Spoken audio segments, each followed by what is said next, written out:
रोज सुबह जग जाना। नमस्कार बच्चों, मैं मंजुश्री आईटीएल कैंडी फ्लॉस की टीचर आज आप सबका अपने हिंदी के क्लास में स्वागत करती हूँ। कैसे हैं आप सब? अच्छे हैं ना? चलिए, तो आज हम हिंदी की क्लास में सीखेंगे व्यंजन अड़ा। क्या सीखेंगे? व्यंजन अड़ा। व्यंजन अड़ा बनाने से पहले आज हम उन सभी व्यंजनों का एक बार अभ्यास करेंगे जो अभी तक आपने बनाना सीख लिया है। ठीक है, तो सबसे पहला व्यंजन है क। क से क्या होता है? क से कमल, क से किताब, उसके बाद आता है ख। ख से खरगोश, ख से खरगोश, ग से गमला, ग से गमला, गमले में देखो कितने सुंदर फूल लगे हुए हैं। फिर आता है घ। घ से घर, घ से घड़ी, ये देखो घड़ी। और उसके बाद जो हमारा व्यंजन है वो है अड़ा। अड़ा से कौन से शब्द बनते हैं? अड़ा तो खाली होता है। आपको पता है अड़ा से कोई शब्द नहीं बनता है। जैसे स्वर में अह खाली होता है, आपने सीखा है ना, अह खाली। वैसे ही व्यंजन में अड़ा जो होता है वो खाली होता है। व्यंजन की जो पहली लाइन होती है क की लाइन, उसमें जो अड़ा व्यंजन होता है वो खाली होता है, उससे कोई भी शब्द नहीं बनता है। ठीक है, तो इसलिए मैम ने उससे कोई भी शब्द नहीं बनाया। तो बच्चों, हमने ये अभ्यास किया क से लेकर अड़ा तक, है ना। अब आज आप लिखना सीखेंगे कि अड़ा कैसे लिखते हैं। लेकिन बच्चों, पेंसिल और पेपर पे लिखने से पहले मैं आपको बताऊंगी कि अड़ा उंगली से कैसे लिखते हैं। और इसको बताने के लिए आप और मैं दोनों मिलकर एक एक्टिविटी करेंगे। ठीक है, तो आ जाओ मेरे साथ। तो बच्चों, अड़ा को उंगली से लिखने के लिए आपको क्या करना है? आपको एक प्लेट में नमक लेना है। क्या लेना है? नमक लेना है। ये देखो, नमक तो सबके घर में होता है, तो आप ऐसे प्लेट में नमक लोगे और फिर हम क्या करेंगे? सबसे पहले ऊपर में एक पड़ी रेखा बनाएंगे। ये देखो, बन गई पड़ी रेखा, है ना। उसके बाद क्या करोगे आप? छोटी सी खड़ी रेखा दोगे। ये देखो, बिल्कुल छोटी सी खड़ी रेखा देनी है आपको। उसके बाद एक बनाना है आधा गोला। ठीक है, आधा गोला बनाकर अपने उंगली को वहीं पे रोक देना है। ठीक है, उसके बाद उसी गोले को उल्टा घुमा के एक और आधा गोला बनाना है और उसकी पूंछ को थोड़ा सा ऊपर लेके जाना है। उसके बाद जब ये आपका आधा गोला बन गया और आपने इसके पूंछ को यहाँ पर रोक दिया, फिर उसके बाद आपको जो पहला आधा गोला था उसके सामने एक छोटी सी बिंदी बनानी है।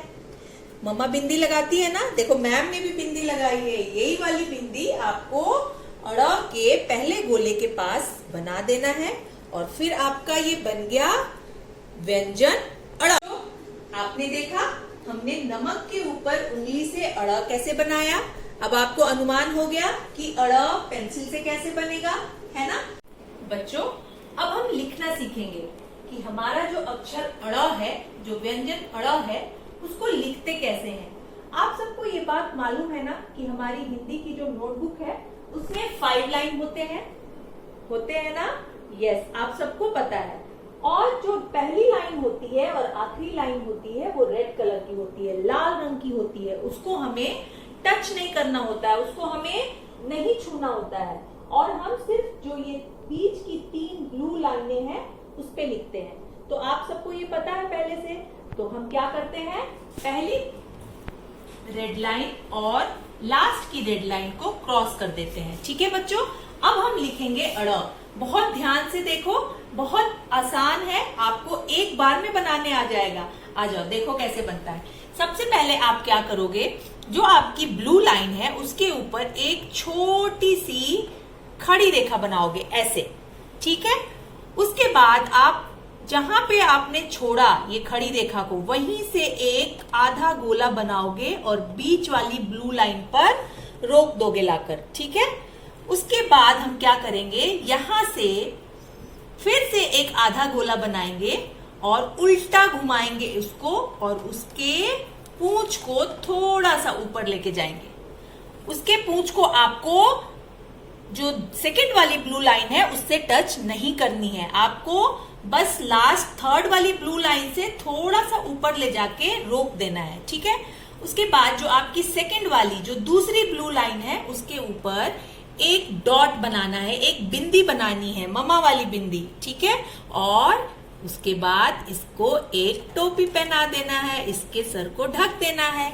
ये बन गया व्यंजन अड़। चलो एक बार और देखते हैं कैसे बनता है। आ जाओ बच्चों। सबसे पहले एक छोटी सी खड़ी रेखा, फिर एक खड़ी रेखा को जहां पर आपने छोड़ा वहीं से घुमाकर आधा गोला बनाएंगे और ब्लू लाइन पे ले जाके रोक देंगे उसको।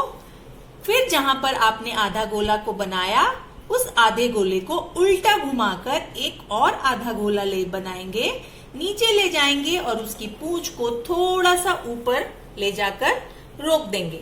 उसके बाद जो दूसरी ब्लू लाइन है उसके ऊपर एक बिंदी बनाएंगे और इसके सर को एक टोपी पहना देंगे। बन गया व्यंजन अड़। लेकिन बच्चों एक बात का बहुत ध्यान रखना होता है, हिंदी में या नंबर में या इंग्लिश में कोई सा भी आप वर्क करते हो तो आपको फॉर्मेशन का बहुत ध्यान रखना होता है। अगर मान लो आपने क्या किया कि एक खड़ी रेखा बनाई, एक आधे गोले को अगर आप ब्लू लाइन से नीचे लेके आ गए और दूसरे आधे गोले को आप उसके पूंछ को यहाँ ऊपर ले जाकर अगर आपने ब्लू लाइन से सटा दिया और इसको एक टोपी पहना दी और बिंदी लगा दी, फिर भी ये हो जाएगा रॉन्ग फॉर्मेशन। आप जो ये बनाओगे ये गलत हो जाएगा, वहां पर मैम आपको एक क्रॉस दे देंगी क्योंकि ये गलत फॉर्मेशन है, ठीक है। सही क्या है एक बार और देखो, एक बार और देखो। हम दूसरे लाइन से अब शुरू करेंगे। सबसे पहले आप एक खड़ी रेखा बनाओगे, फिर अगर आपको आधा गोला नहीं समझ में आ रहा है तो आपको एस बनाने आता है ना, आप उस बिल्कुल एक एस बनाओगे और उसको छोड़ दोगे। फिर आप एक बिंदी बनाकर ब्लू लाइन पे बिंदी बना दोगे और इसके सर को एक टोपी बना दोगे। बन गया व्यंजन। कहानी एक खरगोश की गाकर मैं सुनाऊंगी। बच्चों ध्यान से सुनना। कहानी एक खरगोश की गाकर मैं सुनाऊंगी। घर था जिसका घने जंगल में, घर था जिसका घने जंगल में, कमरे थे जिसके खाली। आपने सुना? चलो मैं आपको एक कहानी सुनाती हूँ। एक मिनट। मैम तो आपको हमेशा कहानी सुनाती है ना? क्यों ना इस बार आप मुझे कहानी सुनाओगे? तो मैम ने अभी आपको जितने भी हिंट दिए, जितने भी संकेत दिए, मैम ने आपको अभी क्या बोला? कहानी एक खरगोश की गाकर मैं सुनाऊंगी। घर था जिसका घने जंगल में, कमरे थे जिसके खाली। अब आप इन सभी शब्दों के ऊपर एक कहानी बनाओगे और अपने घर में अपने दादाजी को, दादी को, मम्मी को, पापा को, भैया को, दीदी को, सबको सुनाओगे क्योंकि ये कहानी आपके द्वारा बनाई गई होगी, ठीक है।